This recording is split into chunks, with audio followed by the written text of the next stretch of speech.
from Canada, so we are international tonight. Okay, this is an awesome group going on tonight. Thank you so much for taking time out of your day. So, for all 230 of us, let's dive into some wonderful art.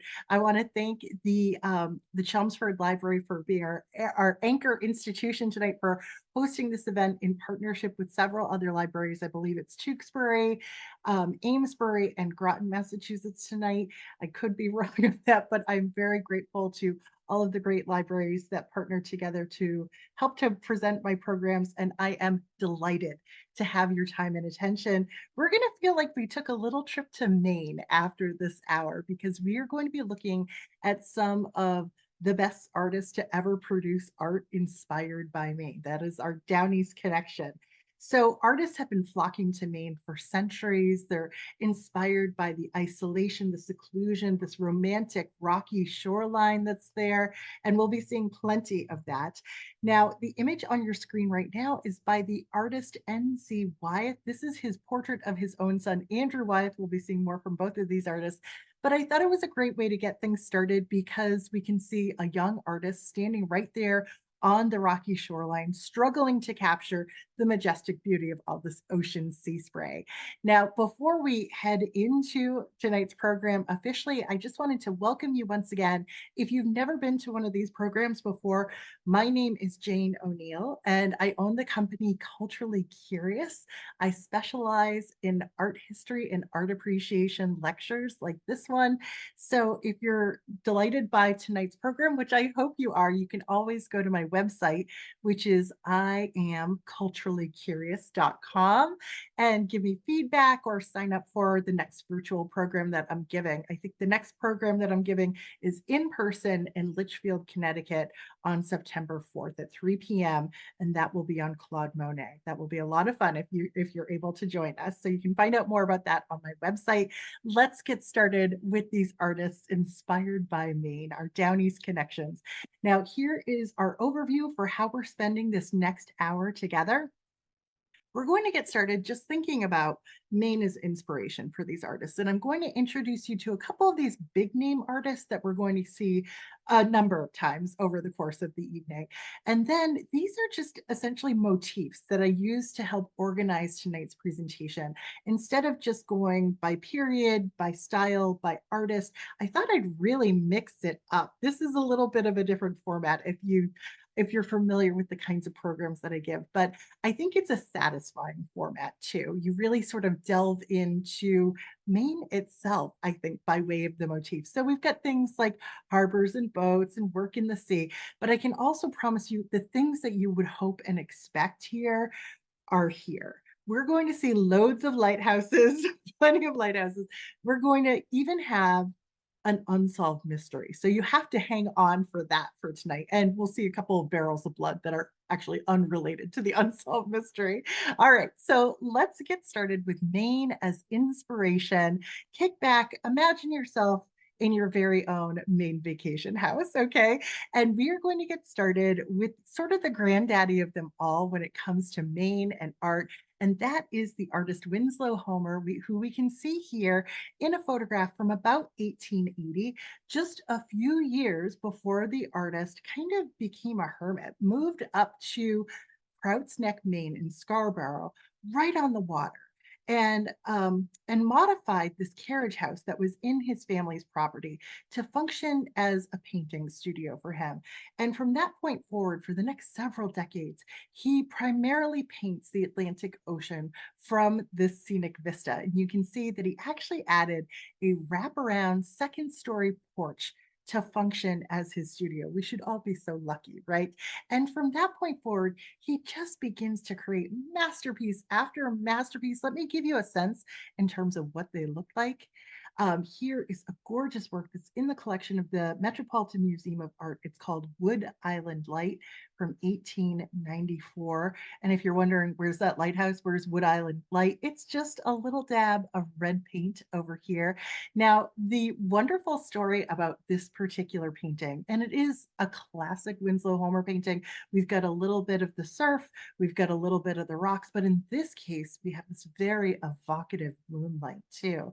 And apparently, he told this story to a biographer that the idea for this painting just kind of struck him like a bolt from the blue one day. And he ran inside his studio, got all of his painting materials, went right down to this rocky shoreline, and executed this painting in the course of about 5 hours.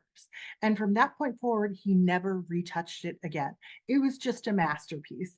And this was the way this man was producing works in the 1880s, in the 1890s. So he really kind of sets the stage for Maine as this idyllic artist retreat where you can get away from it all and it be inspired by the beauty. Now, as soon as he's cranking out masterpiece after masterpiece, you have all these other artists who are flooding to the state of Maine. And we begin to see what we know as artist colonies today. Now, how would you define an artist colony? It's basically like a loose association of artists that come together in the same geographic place. They don't even necessarily paint alike, they're just sharing this sense of company. So they're renting rooms at boarding houses. They're not formally involved with each other per se, but they're going to the same place because it's particularly beautiful and they know that it's going to be flooded with a number of other artists. So we're looking at a photograph over here on the left of an artist named Charles Woodbury from 1898. And he had a huge influence on the artist colony in Ogunquit, Maine. Now, it was already sort of a targeted locale for artists. It's kind of right over the border. It's easy to access. But he began to, well, he opened up a school for painting and drawing, a 6 week summer course, basically, that he led every summer. And it was mostly women who were going up to Maine to learn from him. But he helped to establish Ogunquit as an artistic destination in the summer. And then to sort of outdo that a little bit, we have another artist named Hamilton Easter Field. And this is an example of Field's work over here on the right. He was a little bit more avant-garde, working on the cutting edge. And we can see here he had a kind of a loose approach to painting. He's really interested in the formal elements of these boats in the foreground with their primary colors and their stripes and that sort of thing. And then the texture of these weather-beaten gray shacks in the background. I think it's a really satisfying composition. So Hamilton Easter Field started going up to Ogunquit too, but he was bringing and inviting more avant-garde artists. So you've got these two different camps that are there that are really interested in the arts. You can imagine you probably couldn't like rub elbows with a single person in Ogunquit around 1910 without bumping into an artist there. Now, the one other major artist colony in Maine that I wanted to introduce you to is on the island of Monhegan. It's known as like the artist's island. And it was right around the same time in the early years of the 20th century that it became this major draw for artists. So Monhegan Island is a really small island. Depending on the source you're looking at, it's like 1 square mile to about 5 square miles, but it's about 10 miles off the coast of Maine from around Camden. And so what we're looking at over here on the left is a photograph of artists who were a part of that artist colony right around the turn of the century. I always get a kick out of seeing how artists used to dress, right? I'm going to put on my tie and my knickers here and go out and paint in the sunshine. And over here on the right, we have an example of what kind of painting was being produced on the island around 1910. This is done by the artist George Bellows. If the name sounds familiar, he's an American artist, probably most closely associated with New York City and really gritty scenes of New York at that, boxing scenes, violent scenes. So we'll be seeing more from George Bellows over the course of the hour, but it's so interesting to me to get this other take on this artist who I associate more closely with a city life. And here he gives us this picturesque fishing village here. By the way, if after this hour you feel like you need to go to Monhegan Island, which apparently is still like every single view feels like a painting, there is an inn there. So I think we should all rent a room or something, rent the hotel out, I should say, next summer, because let me tell you, the allure is strong. So we've got these two artist colonies, we've got Winslow Homer, and then finally our last three artists that you really need to know who use Maine as inspiration is the artistic family dynasty of the Wyeths. So here on the far left, we have the patriarch of that family, N.C. Wyeth, who is probably best known as an illustrator who illustrated a number of children's books and magazine covers in the early years of the 20th century. And then he had a son named Andrew Wyeth, who became one of the most preeminent American artists of sort of mid-century and beyond. And then he had a son named Jamie, who is still alive today and who is also still closely associated with the state of Maine. So let's sort of go a little bit deeper with the Wyeths just for a moment. N.C. Wyeth, as the patriarch, sort of introduced his family to the state of Maine by way of a vacation house. The Wyeth family was from Chadds Ford, Pennsylvania, but they began to summer up in Cushing, Maine, around Cushing, Maine, or Clyde's Ford's Pencil, or sorry, Port Clyde, Maine. Um, Around 1920 or so, and that's around the time that N.C. Wyeth purchased this house that he called Eight Bells. I love the tradition of giving your vacation house a name, but in this case, his vacation house was actually named after a Winslow Homer painting. So you can imagine this artist here who was an illustrator, a commercial illustrator who always longed to be a great fine art artist is thinking, I'm going to Maine. I'm naming my house after this great Maine artist. He's like just immersed. I should say he's immersing himself in this artistic sensibility that existed in Maine, thanks to Winslow Homer. So we've got this nice little illustration of his vacation house. So then his son Andrew grows up going to Maine every summer, and not surprisingly, one of his most famous paintings, one of the most famous paintings of the 20th century, Christina's World from 1948, was painted not too far away from Eight Bells, the vacation house that the Wyeth family went to. This is painted in Cushing, Maine. And just to be clear, this was painted by Andrew Wyeth when he was just 31 years old.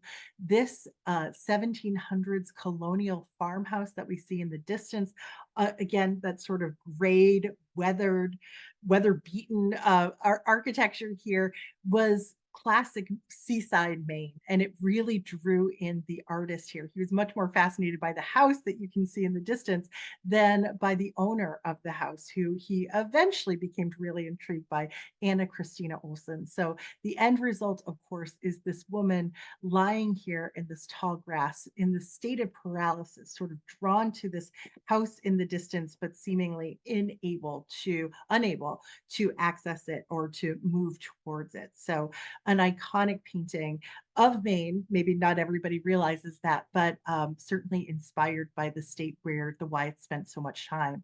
And then finally, I'd like to introduce you to the youngest of the Wyeths. This is Jamie Wyeth, Andrew Wyeth's second son, who was born into this artistic dynasty and was also spending his summers and a great deal of his time in Maine and equally inspired.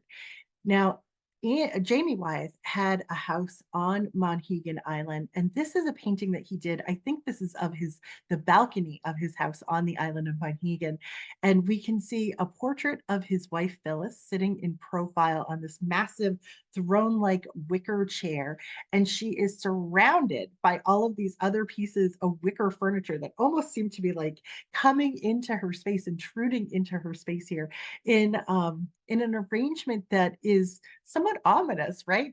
So there's a lot of Jamie Wyeth pictures, and several of which we'll see tonight, that have this aura of mystery around them, particularly these Maine pictures. This work was done in 1979, and it almost gives us a sense that Mrs. Wyeth here, his wife, was maybe in danger of being attacked by these spindly little pieces of wicker furniture on the deck here. All right, so let's turn our attention now to the sense of Maine as vacation land. And of course, people have been going to Maine for as long as we can remember, right? But shortly after the Civil War, the state of Maine began to advertise themselves, market themselves to the rest of the country as vacation land. And you can imagine if you were an artist working in Boston or New York in the early years of the 20th century, especially, Maine would have felt like nirvana. It was clean water, clean air. You get to escape all of the sanitation issues that you might find in the city. Yeah, I think every single one of us would make the trek up to the Maine coastline to make some beautiful art and just indulge in this sort of pure untouched nature there. So the first glimpse of a painting of Maine that makes it feel like vacation land, the first picture I selected for you is from Maurice Prendergast. Now, he is an artist that was known for these kind of delicate renderings of modern life that are characterized by these flat patches of color that sort of have this rounded form to them a lot of the time. They almost look like little mosaics. Now, Prendergast sort of moved up and down the beaches of New England. He's not necessarily closely associated with the state of Maine, but this is a painting, a little watercolor that's in a private collection called Stony Beach Ogunquit from 1897. And this one just drew me in. I mean, the colors are really beautiful. And we have all of these figures standing on these stones, kind of moving between tide pools in this marshy area here. Notice how he unifies the images of the adult women who all have these red parasols.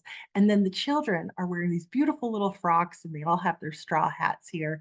And our eye moves up this little canvas to see more and more of these stones and fewer of these figures. And then in the top register up here, we have this incredible control on the part of the artist to render the delicate reflections in the water of this pier at the very top with its red like boathouse at the end here. And then even beyond that, you can see some sailboats and that sort of thing there. So so we have this wonderful glimpse at like the busyness of Ogunquit, the way that people are entertained and enjoying the natural splendors of Ogunquit at this time. Makes us all want to go to Ogunquit when we see a work like this. Now, not every vacation land picture is about the crowds. This is a wonderful summer image. It's simply called Summertime. It's by an artist named Frank Weston Benson, who was closely associated with the city of Boston. But every year for about 20 years, he moved his family up to North Haven Island off the coast of Maine, again near Camden, Maine, and he had this island to himself that he could use as inspiration. So he would have his children and their friends pose for him. And in particular, this is a work that he really kind of slaved over. There's a number of studies of it. The final work is at the Rhode Island School of Design Museum, executed in 1909. And I just wanted to share with you this sweet little review from a critic of the day who said, hidden somewhere in Mr. Benson's studio, I'm convinced there's a little jar marked sunshine into which he dips his brush when he paints his pictures of the summer. It is impossible to believe that mere paint, however cleverly laid on, can glow and shimmer and sparkle as does that golden light on his canvas. So we have this really kind of romantic, idealized scene here with these young women in these pristine white dresses, just hanging out on the edge of this island in Maine, one of them standing and gazing off into the sparkly distance. And you can practically feel the sunshine on your shoulders. You can feel the wind in your hair. We're all transported back to 1909 into what certainly seems like simpler times and such beautiful times. Now, this next image here, as it pertains to vacation land, is going back to this notion of kind of a crowded beach. And this is done by an artist named Walt Kuhn. Now, he's not as well known as some of the other artists that we'll be looking at today, but he was a major player in modernism in the United States in the first few decades of the 20th century. In fact, he was one of the artists that helped to bring the Armory Show to New York City, helped to introduce Americans to modernist European artists like Picasso and Duchamp. So he was doing inventive things, but he was also still spending his summers around Ogunquit. And so with his beach scene here from 1915, we can see that in the foreground, we've got these kind of gently curving sand dunes that just kind of envelop these figures in wonderful ways. And he softens and rounds out all of the forms in the foreground, from the hats to the parasols to the figures themselves. And then once again, we can see that there's this upper register, this top tier of the painting, where everything becomes triangular or sort of rectilinear. We have all of these formal triangles that are representing the sails of boats up above. So we've got this kind of quiet, sort of sedated crowd here in the foreground, and then this wonderful sense of structure up above. And uh, what can at first seem like a little bit of chaos here, you begin to see there's like this rhythm and harmony to this particular work. I think it's really satisfying. The colors are just absolutely splendid too. Now, speaking of colors, we're going to switch gears here. And this is a really different idea of what Maine as vacation land might look like. This is done by a Japanese American artist closely tied to the state of Maine. His name was Yasu Kuniyoshi. And believe it or not, in the first decades of the 20th century, he was just as popular and as successful and as well known as artists like Edward Hopper and Georgia O'Keeffe. Unfortunately, I guess the history of art has not been as kind to Kuniyoshi as those other two artists. So he was living in New York City. And like I said, he was a super success. He was invited up to Maine by that Ogunquit colony leader, Hamilton Chesterfield, or Hamilton Easterfield, I should say. And he began to create these kind of anxious images of summering in Maine. Notice how the water here is kind of gray and black, but we do have this very large bather here in the foreground with her red bathing suit. And she looks like she's having a pretty good time, right?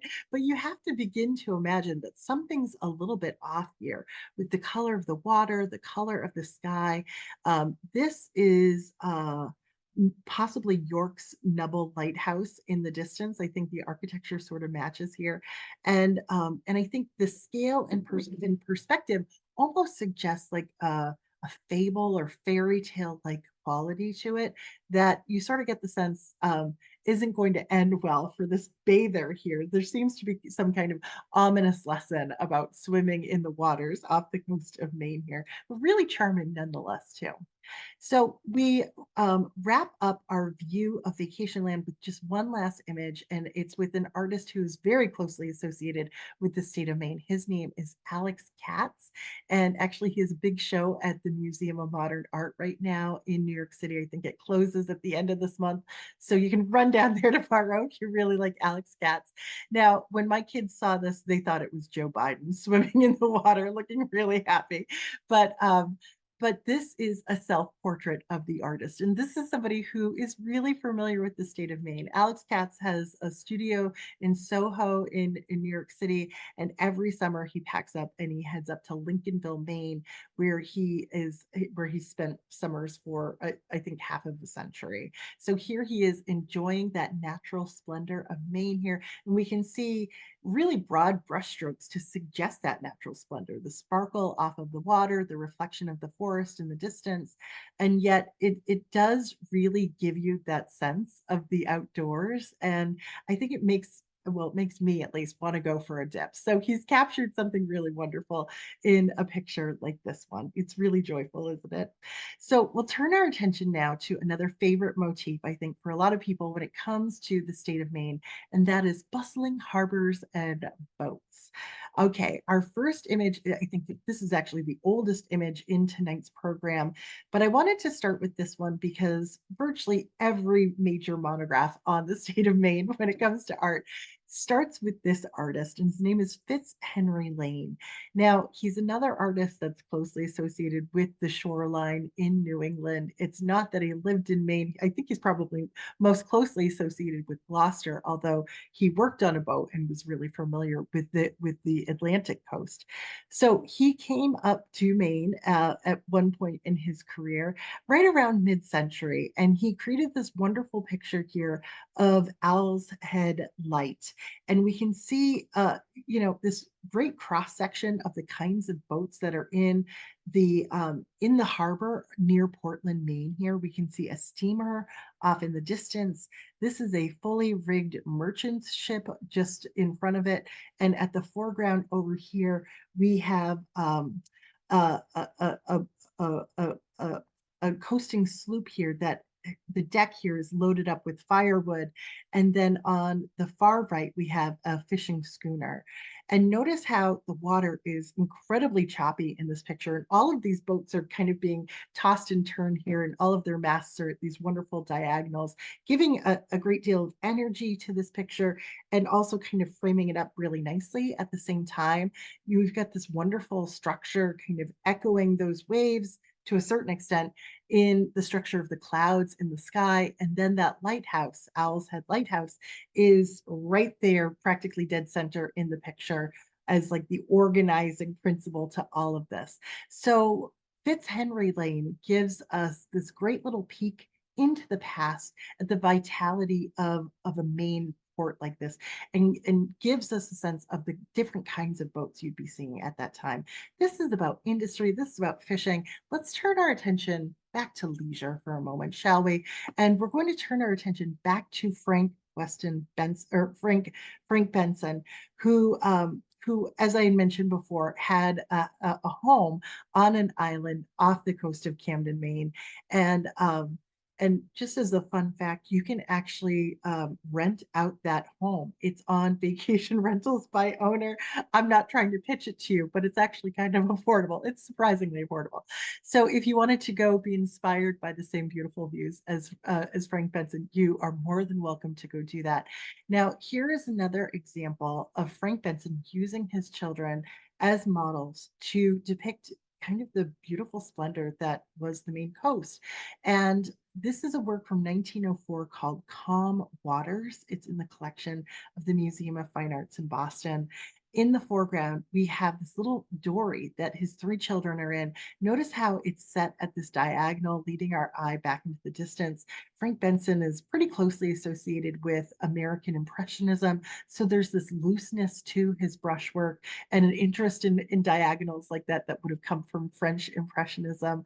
So here it's all about the light. It's like the light has bleached out the hair of his son. It is cascading down the back of his daughter here in the foreground. I think that's Eleanor. And then it just lights up the inside of this boat. Our eyes can go back to like the sailboats and the dory in the background, and we sort of like dart around the water that way, but the waters are really calm. We come back to this boat in the foreground with his beautiful children, and I just particularly love this seafoam green passage here in the foreground, where we're just kind of like peeking below the surface of these calm waters. And notice how the colors that he chooses perfectly complement the pink of his daughter's dress here. So this is very much a constructed image and a really successful one. He loved the result. He declared it his best out of door work.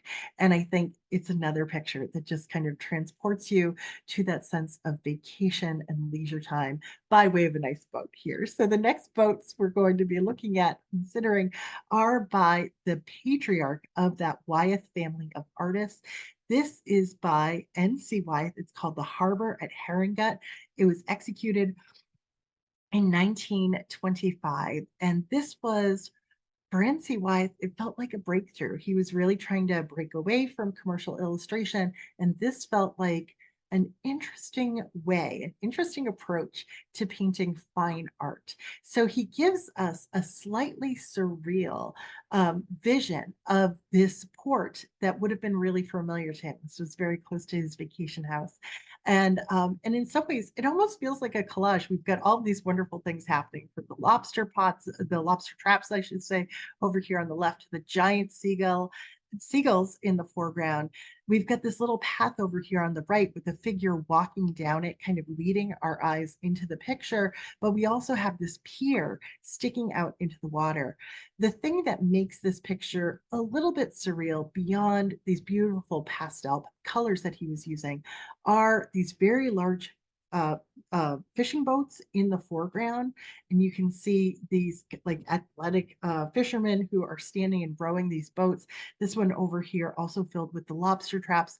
Notice how that there are all these seagulls kind of dive bombing the boat, and then we have all these other boats beyond that. Another steamer over here, this giant sailboat in the middle distance here, and it gives us the sense that all of these boats are rendered without a great deal of attention to scale and perspective here.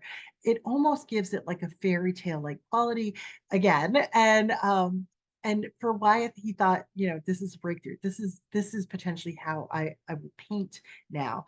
And that break with traditional scale and perspective, I think, is also achieved by some of those seagulls at the top center of the picture. So we've got these different clusters of seagulls here.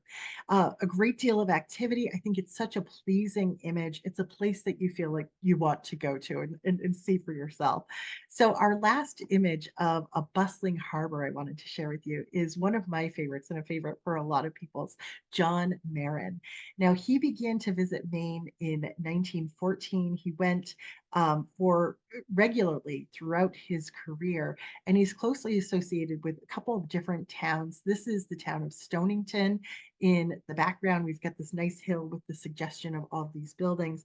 But the star of the show here is the sailboat that is at the center of the composition. At least that's what we can surmise it is, right? Because he's just using these bold, fragmented lines to suggest not only the sailing vessel, but all of the energy of the sea at this point. So we've got this kind of curving shoreline here that brings us into the picture, some choppy waters.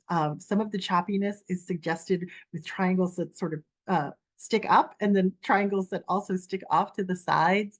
Notice that he's painted the sky using very different and unexpected colors too. We've got this like streak of yellow at the top of the composition. Maybe that's a sunrise or a sunset.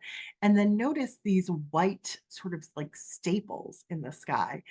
Maybe those are clouds, maybe those are seagulls, they could be anything, but John Marin creates these fascinating compositions that just kind of bring you in and get you really interested in what he was trying to achieve and state with a sort of dynamic and abstracted composition like this.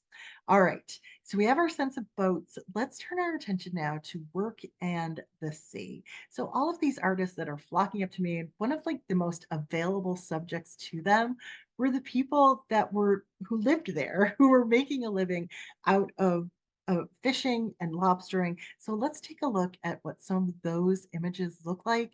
I love this picture. It's by the New York City based artist Emil Holzhauer, and he was closely associated with the Monhegan Island artist colony. He was really drawn to that island for its remote beauty, but it was a working fishing village too. So all around him are all of these fishermen hard at work, and he created mending nets in 1928. And we have this tight configuration of these four men. It's like their knees are practically touching, their heads are bowed, and they're doing this work with their hands, fixing these nets so that they can hop on the boat, maybe that's right behind them here, and go out into the water. And you can imagine if you're an artist there from New York City and there to commune with other artists, this sense of these men here, these hardworking men who are doing things with their hands in a collegial fashion. He probably had this sense that like these fishermen are kind of similar to these artists here too, doing this very detailed, fine work with their fingers here. So I think there's like a sense of solidarity there. Now, I mentioned the artist George Bellows before, the New York City artist who was known for his boxing pictures. He was also closely associated with Monhegan Island, as I mentioned. These are known as the headlands of Monhegan. We'll be seeing them several more times.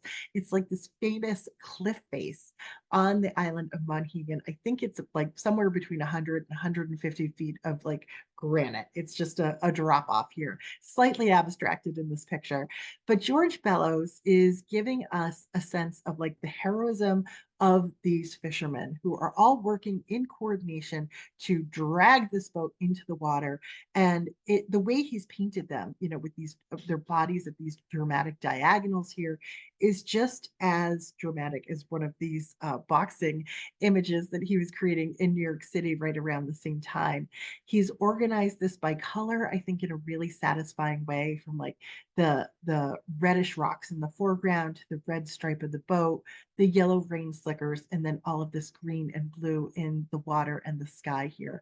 It's a really loosely painted picture, but I think it's a really successful one. Now, somebody else who loved the subject of local fishermen and lobstermen was the artist N.C. Wyeth, who's the patriarch in that family of artists. This is his painting of a Maine fisherman that he did in 1933. Now, the fisherman that he painted was actually friends with the artist's son, Andrew Wyeth. And so we actually know who this is. His name's Charlie Stone. He was a Port Clyde fisherman, and here he is looking rather heroic, right? I mean, he's a good looking guy with like a defined jaw here. He's got the baseball cap with his eyes in shadow, gazing off to the horizon. And I think these big pink clouds in the distance just like reinforce this kind of sentimental, romanticized vision of this hardworking lobsterman, right? A kind of tough guy here. And it's almost a little too saccharine. So what we'll see is within the space of about a decade, in the midst of World War II, N.C. Wyeth's approach to painting Maine lobstermen really changes. And if you've ever been to the Portland Museum of Art up in Maine, you've probably seen this work and it probably stopped you in your tracks. It's a really stunning painting. It's called Dark Harbor Fisherman. Doesn't that sound so mysterious? So we're standing on this vantage point here, probably up on the dock, looking down on these four little boats with these four fishermen, and all of their heads are bowed. We have no idea who they are. They're kind of hard at work, but there's something about this like inky black water here and the unknown nature of who these men are and really what they're up to that makes all of this just a little bit suspicious or something mysterious. But what we do see is the figure that's closest to us is standing knee deep in a boat full of herring, and he's scooping them up into these baskets. We can see that there are dozens of seagulls here, eager to kind of swoop in. Now, I've always loved the mysterious nature of this work, obviously, but I was really kind of tickled when I was researching it a little bit more. Apparently, N.C. Wyeth had originally named the painting simply Herring with an exclamation point, like it was a Broadway show. So I guess he wasn't aiming for mystery, but whoever renamed this work, I think, hit the nail on the head because there's just something wonderful happening here. Now, it, N.C. Wyeth was often kind of outdone by his prodigy son, Andrew Wyeth. So we're going to shift gears and take a look at what his son was painting right around the same time. It's a nighttime scene, not of fishermen, but in this case, a lobsterman. And Andrew Wyeth painted this just a year later, 1944, when he was just 27 years old. And it is a knockout of a painting, right? We can see this lobsterman. The only light that we have in this painting is presumably a lantern that's behind the lobster trap. And then all of this like bioluminescence, this phosphorescence in the water. And after like a moment on reflecting on the beauty of that, we begin to wonder, why is this happening at night? Why don't we see this lobsterman's face here? And we realize that, of course, this is somebody who's stealing from the lobster traps. Andrew Wyeth named this work night hauling, but apparently originally had thought about calling it poaching. He thought that that was just a little too literal, so he opted for night hauling. And I think that's great. It doesn't give away anything. It lets us just discover how mysterious this work is. Now, I promised an unsolved murder at the beginning of the hour. We're still going to get to that. There's still darkness ahead. But for now, we've seen a lot of men in boats so far. Let's switch it up and look at a lady in a boat for a moment. We're thinking about work and life on the sea. What is happening in this painting? Well, this is a work by the artist Marguerite Zorak, who I just adore. And this is a work from 1940. It's also at the Portland Museum of Art. And she called this painting Diana of the Sea. Now, Zorak had been summering in the coastal town of Georgetown for about 2 decades by the time she had painted this. So this is somebody who obviously knows the Maine shoreline. I wonder how often did she see naked women in little fishing boats like this? Obviously, this is an imagined composition of this lovely nude woman. And you can see that she's wrapped in this blanket. The inside of the blanket has stars and moons in it. And that might explain why she's not at all fazed by like the giant lobster or lobsters or the crab or the starfish here, because she is a representation of the goddess of the hunt, and who is typically associated with the crescent moon like we see here. So in this case, the goddess of the hunt is there to help out the fishermen and the lobstermen, right? It's hard to say if she is the bait or the catch in this case, but we've got this wonderful, masterful mix of modernism and mythology in this image. And it's just a really different approach to this familiar subject. Now, this next image, it's a little bit hard to look at, but I chose it because the color palette is so different. And yes, we are looking at barrels of blood here, blood of fish. This is not our unsolved murder yet. This is a painting by the artist James Fitzgerald. It dates to about 1960, and it's called Salton Mackerel. So we have these fishermen that are hard at work. We can see that they're on a beach setting here, and the shoreline is just at the top of the image, the boat up here in the upper right, and we can see this almost circular formation of these fishermen who are kind of wrapped around this cluster of barrels here, who are treating the fish so that they can then be sold. And I think one of the things that I love most about this composition is that circle of figures, and then just above them, the circle of the seagulls who are just kind of like waiting there in formation to dive bomb as the moment presents itself. I also kind of love this the way he's mixed in the little bit of the white paint on the surface of this barrel of red blood here. So again, it's all painted with this wonderful kind of masterful looseness, and it really, I think, conveys a sense of the work that's being done and the movement involved with it as well. So we'll wrap up this section on work and the sea with a nod to another Maine artist named Bernard Langley.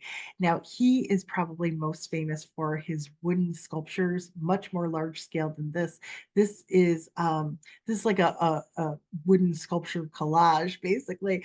But Langley kind of used the forests and the fields of Maine as his artistic playground, and he would create these very large totem-like sculptures of various kinds of animals. And if you're interested in his kind of work, you can actually, there's like an art trail through like 55 Maine communities where you can go and see his sculptures. This is just a little introduction and a nice little segue using the seagull here as our linchpin, but it gives you a sense of the kind of vibrant, sort of humorous, and also rustic approach to sculpture that was Bernard Langley. Okay, so let's turn our attention now to a new topic. This is rocky coasts and sandy shores. And this is, I think, the subject that so many Maine artists focus on, or artists visiting Maine. This is really where the artist Winslow Homer excelled. I mean, there probably wasn't a rock south of Algonquin or York that he didn't paint. So when you're up there and you go to a place like the Cliff House and you have a cocktail, you're looking out at rocks that look exactly like this. And he loved to paint them, especially in stormy weather. This is a work that is called The Coast of Maine from 1893. It's at the Art Institute of Chicago. And we can see those rocks are absolutely beaten down through this like storm here. These little spindly trees, these leafless trees are holding on for dear life in the storm. There's a sea spray here and just the tiniest glimpse of the actual ocean itself. Look at the color of the sky. So this is Winslow Homer at his best, showing us just how terrifying and powerful the ocean is. And there were countless artists that tried to recreate just this kind of painting.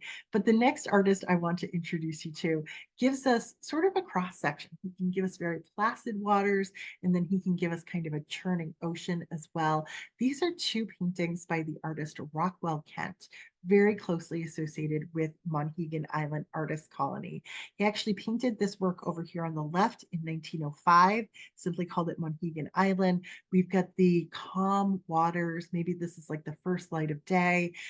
This beautiful light on the horizon here, illuminating the Monhegan headlands. And then about 45 years later, he paints this very different view of almost the exact same site with the waves crashing on the rocks in the foreground. And then look at how interested he gets in the faceting of the rocks here. It's almost like its own little cubist painting, which I also really appreciate. Now, here's something really interesting you should know about Rockwell Kent. So he spent a lot of time on the island of Monhegan. He actually built several houses there as well. In 1953, there was a woman, I think she was a former client of his, maybe he painted a portrait of her, but she was kind of like a New York City socialite, maybe just a divorcee, but she was there. She was staying in one of his houses with, I think, a few of her relatives and said, I'm going to go for a walk to the headlands. And then she was never seen again. People claimed that they heard a woman scream something like, "Get your hands off of me." But she most certainly fell down that 150-foot cliff. Her body was found, I think, 3 weeks later out to sea. And so this is like this mysterious, tragic death that has always been linked to Rockwell Kent, our artist here, because it was his house. So the artist, Jamie Wyeth, the youngest in that artist dynasty, Jamie Wyeth became fascinated with Rockwell Kent. When Jamie Wyeth sold out his first show of art, he bought one of Rockwell Kent's houses on Monhegan Island. And then he began to collect Rockwell Kent's paintings. And then Jamie Wyeth created this posthumous portrait of Rockwell Kent on the island of Monhegan. And look what's happening in the background. It is that woman falling off of the cliffs, falling off of the Monhegan headlands there, that unsolved death, that mysterious murder, possibly, that has been forever linked to Rockwell Kent because she was staying at his house. P.S. Rockwell Kent wasn't even on the island when this woman died, but again, it's always been linked back to him. So Jamie Wyeth creates this fascinating posthumous portrait of Rockwell Kent. I think he did this in 2013. So forever linking Rockwell Kent to that death and to himself, Jamie Wyeth, as well. And I have to say, I've never seen another painting like this with somebody falling to their death in the background in such a way. So our last image from this category here, not a rocky coastline, but a sandy shore. And as audacious as Jamie Wyeth's painting was that we just saw, this is an understated painting. And this is by his father, Andrew Wyeth. Andrew Wyeth once said, "Most artists look for something fresh to paint. Frankly, I find that quite boring. For me, it's much more exciting to find fresh meaning in something familiar." And that's exactly what he's done in this painting called River Cove from 1958. It's a photorealistic picture of just this small slice of nature where we can see in this pile of sand here familiar shells, the prints of birds that were walking on that wet sand. You can practically like feel the texture of that sand itself. He allows us to peek past the surface of the water into this shallow space right here where there are more shells and rocks. And then our eyes kind of swoop up to the top of this composition where it's now just reflection. We can see the reflection of the trees in the distance. So he's inverted our natural sense of a landscape painting. He's put the trees at the top instead of at the bottom, the land at the top here. But he is giving us something that is breathtaking in terms of its attention to the tiny details of nature here. It almost makes you feel like you're right there in Maine on an overcast day, digging your own toes into this kind of sand here. Okay, so now we're turning our attention to making waves. And this is something that has always just particularly fascinated me. I just am forever in awe at artists' ability to capture like roaring waves, the churn of water, the way they do that with color, with form. It's a marvel to me. So we'll begin this section with two works here by George Bellows once again, closely associated with Monhegan Island. You can probably already recognize that cliff face there, but take a look at the way he's painted these kind of roiling sea in both of these images. I love the colors he's chosen, lots of greens here, some periwinkle, and just even like the motion of his brush as he lays in these ribbons of color.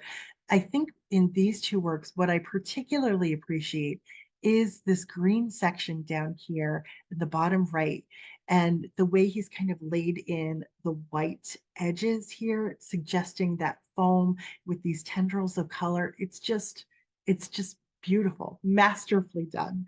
Now, our next image of making waves comes to us by way of Andrew Wyeth. We just saw his quiet little cove there. Now, he was also a masterful watercolorist, and that's what we see in this painting here called Marshall Point Lighthouse from 1940. So he's in his 20s at this point, and he is just well, he's doing remarkable things with this familiar Maine motif, right? The lighthouse here. He brings us into this picture as though we are on the rock with him, this little tidal pool right here at the foreground. And then once again, he's using just a sort of a bare minimum of different blues and greens here to and uses like a gently undulating line to suggest those waves. But it's the way he's captured this remarkable like sea spray, these crashing waves that kind of beautifully frame up that lighthouse there. It's all just majestic and it's artfully done. It's not like painfully symmetrical. It's not labored that way, but it gives you this kind of expert view of a familiar Maine motif. It's just done really well. Now, this is a really different approach to the subject of crashing waves in a lighthouse. This is done by the artist Marsden Hartley, and he is really one of the forerunners in American modernism. He was born in Maine. He returned to the state throughout his career. This is probably inspired by Portland Headlight, the oldest lighthouse in Maine, and this is simply called the Lighthouse from 1940. And I love what he's done here. The lighthouse, it's framed by these big familiar looking rocks, kind of a takeoff of Winslow Homer, but he leaves all of this white space for that, like the crashing waves. And these crashing waves, he suggested the power of them because he's kind of set his lighthouse at a slight diagonal here. You almost feel like these waves have like pushed the earth off of its axis. They're so incredibly powerful. And then the rest of this is just done with this wonderful sense of modernist painting, how everything's outlined with the black outlines here, and the buildings are rendered with minimal detail. Everything is abstracted in a wonderful way. It's just a fantastic painting. Now, our next look at crashing waves comes to us by way of Jamie Wyatt. So Jamie Wyeth, who just gave us that figure falling off the Monhegan headlands, gives us another strange series of paintings from the year 2009. That is when his artist father, Andrew Wyeth, passed away. And so Jamie Wyeth thought he would do a series of paintings about his artistic mentors inspired by dreams that he had. And so he does a series of them, and in each subsequent work, he removes one of the mentors. So with this work, which is called The Sea Watch, he has his grandfather and his father standing on the rocky coast of Monhegan Island. Look at how he's made the water kind of fuchsia and almost olive green over here. The way he's painted the waves, I think, is just like spectacular and really evocative. But over here on the left, one of the mentors that he has included, and I just love this detail, that's Andy Warhol just looking on. And in another version from this series, he still has Andy Warhol, his father and his grandfather, but he's also included Winslow Homer just kind of walking around with his cane too. So so he gives us a really different interpretation of the sea. Now, when it comes to making waves, it doesn't always have to be about crashing waves and all the drama, because sometimes artists can interpret the Maine waves in a completely calm and peaceful way. So, say hello to Georgia O'Keeffe. These works were painted in 1922 on the left and 1927 on the right. O'Keeffe started visiting Maine in 1920, right around the time she was starting to make it really big in New York City, which was a place that she didn't necessarily feel comfortable. Her biographer said, for Georgia, the trip to Maine was a revelation. Standing at the edge of the Atlantic Ocean, she felt the bliss of a wide, flat horizon, a sense of boundlessness and solitude. And of course, if you're familiar with Georgia O'Keeffe, that's what she eventually finds out in the deserts of New Mexico. So here she softens forms, she creates these very subtle undulating lines, and she gives us this sense of like peace and restoration that I think a lot of people feel after a day at the ocean. So everything's kind of subtle and understated here. Her fellow male artists were so jealous of what she was doing. The artist Arthur Dove said, this girl is doing naturally what many of us fellows are trying to do and failing. And I have to say, I love these works. These are works that, you could live with, and they would give you that sense of peace and calm of visiting the ocean. Oops, sorry, here we go. One last image for making waves. This is from the Maine artist Ashley Bryan. And this is a gorgeous, serene collage from 2015. Now, Ashley Bryan was an art teacher at Dartmouth College, and when he retired from his position in the 1980s, he moved to Islesford, Maine, on Little Cranberry Island. And throughout his long life and long career, he focused on creating illustrations through collage that celebrated Black life and Black creativity. So this is part of a series that he did for an illustrated version of Langston Hughes poetry about water, like rivers and the ocean and rain and that sort of thing. So this is cut paper that forms these bands of color. We have sort of a midline here where the land and sky are above and the water is below, and we have this woman with long hair and this long flowing dress holding her infant in such a way that he can probably see his reflection. And just notice the wonderful ways he suggested the reflection of their forms in the water, the colors that he's chosen here. These cool colors and this kind of like gently rippling water seems a world away from Winslow Homer and the pounding waves and really powerful storms that we saw before, but I think it is every bit as successful and evocative here.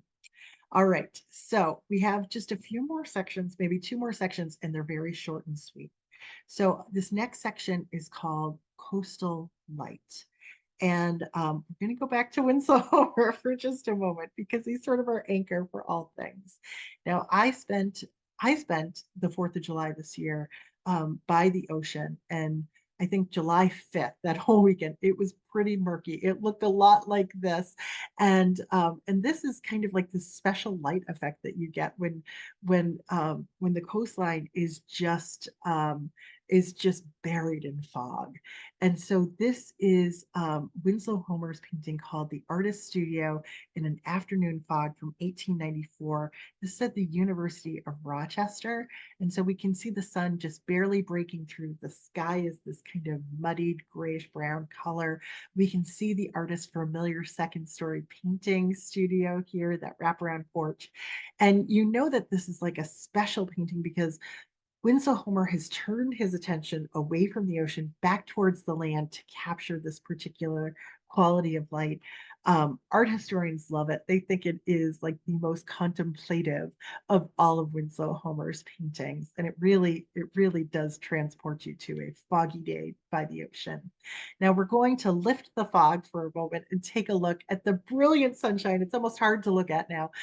This is a painting by the American Impressionist Child Hassam, and he went to the Isles of Shoals every summer for 30 years, trying to paint it and capture these familiar spaces on the Isles of Shoals in the same way that his idol, the French Impressionist artist Claude Monet, would go to a motif and paint it again and again, different times of day, different atmospheric effects. So here, with a painting like this one, Child Hassam is really interested in trying to capture the almost like flickering effects of light off of these wet stones on the Isles of Shoals. In some ways, he almost makes it feel weightless because it is just about capturing the light reflecting off of the rocks here. It's bright. It's really cheerful. I love it. He always makes the Atlantic Ocean like this pure blue color. It makes you want to travel out to the Isles of Shoals.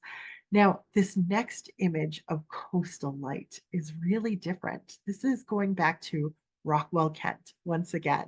And Rockwell Kent, when he first went out to Monhegan Island, he was so taken with it that after 2 summers there, he decided to spend the entire winter there. And he was working with the fishermen, trying to like eke out an existence. So he probably knew the water, the quality of light there better than any other artist working on Monhegan. And with this work called An Afternoon on Sea from Monhegan from 1907, we have like this lemon yellow sky here as the sun is setting behind this icy rock. And look at the way it glistens off the water here. It is absolutely magnificent, isn't it? And the colors that he's choosing here, from the purple in the shadow here on the snow to the blues in the water. I think this work just sings to me every time I see it, as does this last work from this section here. This is a knockout, isn't it? This is probably the painting I could really live with and look at every day. This is a painting by an artist also associated with Monhegan. Philip Shoemaker owned a studio on Monhegan Island, and you can tell that this is someone who really studied these atmospheric effects of light and shadow. So here we have the clouds kind of uh, pressed together at the top center, and literally that silver lining as the light of the sun kind of breaks out around the edges of those clouds. And look at how it illuminates the water down below. It makes it almost blinding. And then he's using these beautiful buttery brushstrokes to bring the water into the shoreline here. Philip Shoemaker actually wrote a book a few years after he painted this called How to Paint the Sea, and I think this guy knows a thing or two about doing that.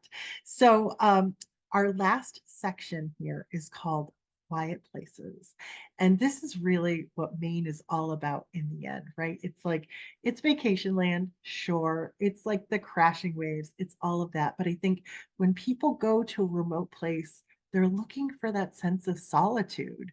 They don't want loud neighbors, right? They want to be alone with their thoughts and the beauty that exists around them. So the artist probably most closely associated with quiet places is, of course, Edward Hopper. And most people don't necessarily associate him with Maine. He had a house on Cape Cod, but he went up to Maine and he painted as many lighthouses as he could. This is called Two Lights Lighthouse, which is on Cape Elizabeth. This was painted in 1927. So Hopper is not going for the drama. He's not giving us soaring surf or rocky cliffs or any sort of dramatic weather. It's just a blue sky. But there is a great deal of light and shadow here. It almost feels like there's like a giant standing here casting these huge shadows across this field. Edward Hopper once famously said, "Maybe I'm not very human. What I wanted to do was paint sunlight on the side of a house." And in this case, this lighthouse offered him the opportunity. It's a little bit mysterious, but it certainly is a very quiet retreat here. So, one of our last paintings, Another Very Quiet Place, comes to us by way of Andrew Wyeth.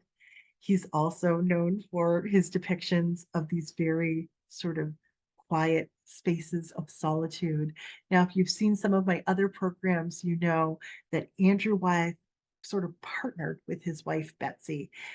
They were artistic collaborators, and sometimes she would create these little still life vignettes for him to paint, set them up around the house. In this case, the couple bought a house on an island off the coast of Maine called Allen Island.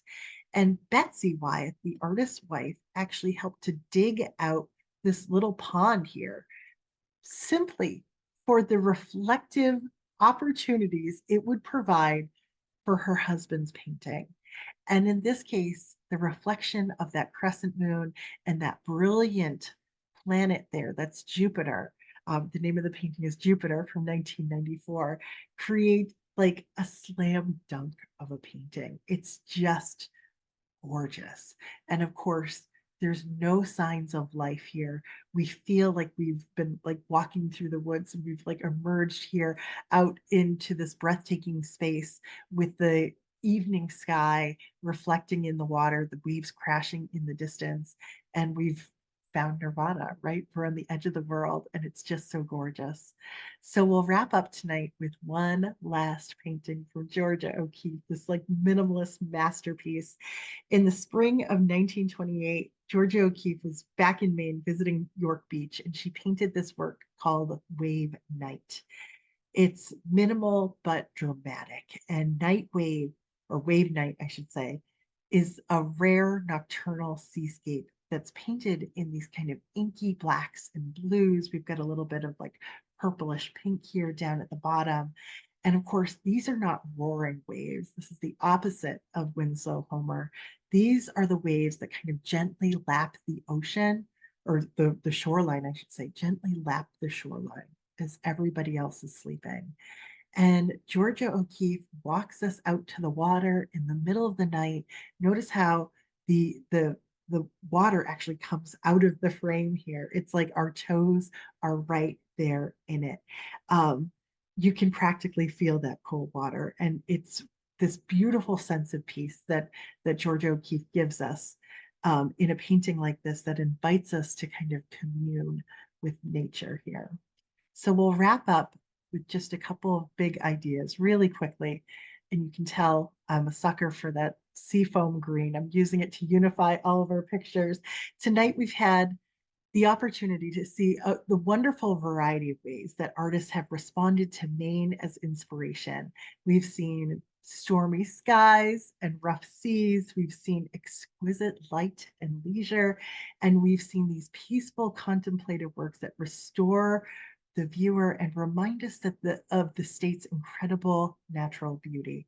Hopefully tonight has felt like a little vacation along the Maine coast, getting to know some of the country's best artists in the various ways the beauty of Downeast, Maine has influenced their work over the years. Thank you, everyone. Thank you so much for spending this hour with me.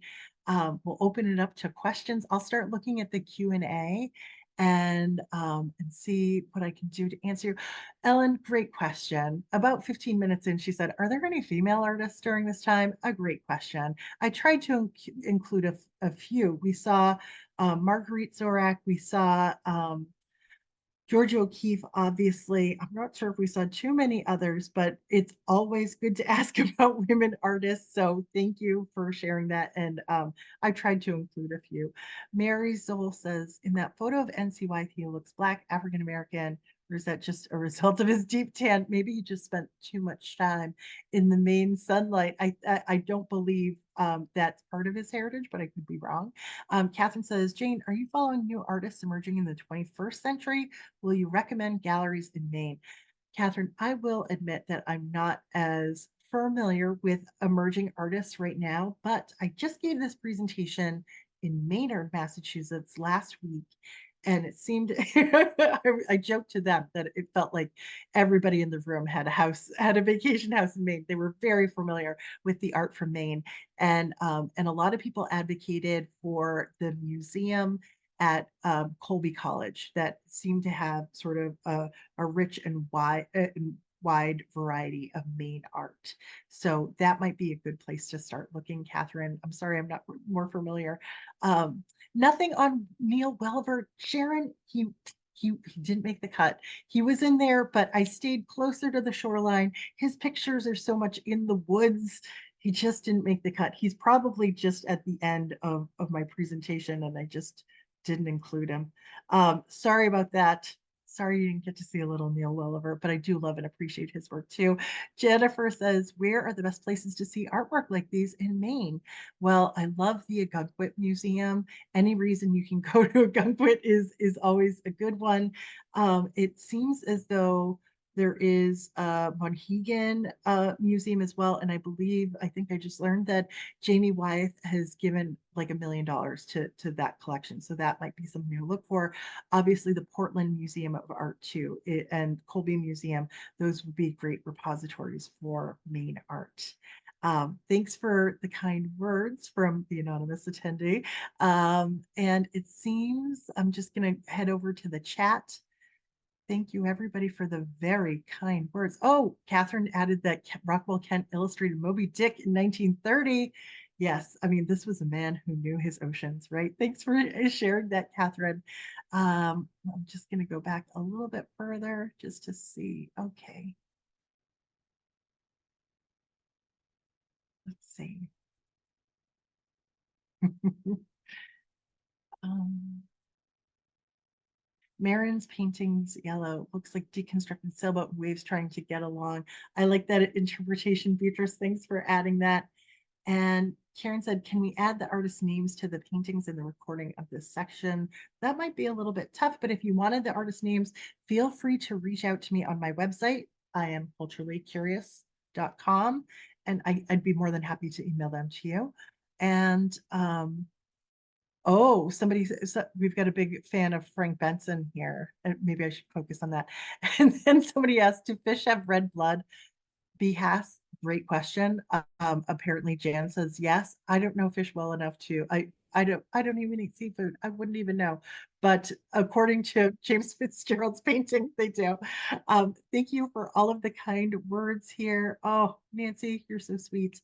And I really appreciate everybody's time and attention. And I really appreciate your very, very kind words. We are in for a treat together next month when we come back together, because we're going to be looking at the artwork of Leonardo da Vinci together. Oh my God, we'll go deep on that. Oh, Linda asked, can I recommend any books? I would recommend looking at, there were a couple of books on Monhegan Island, but it's really the Farnsworth Museum that was like a great resource to me. And I was just using the books at my local library. There were several texts on the Farnsworth collection. I would recommend starting there. It was great. Thank you, everybody, for this little fun trip to Maine. It seems like people are having fun with it. Um, let's see. Trisha says, love that painting of Afternoon on the Sea. Maybe it's at the Smithsonian. Let me see if I have that in my notes.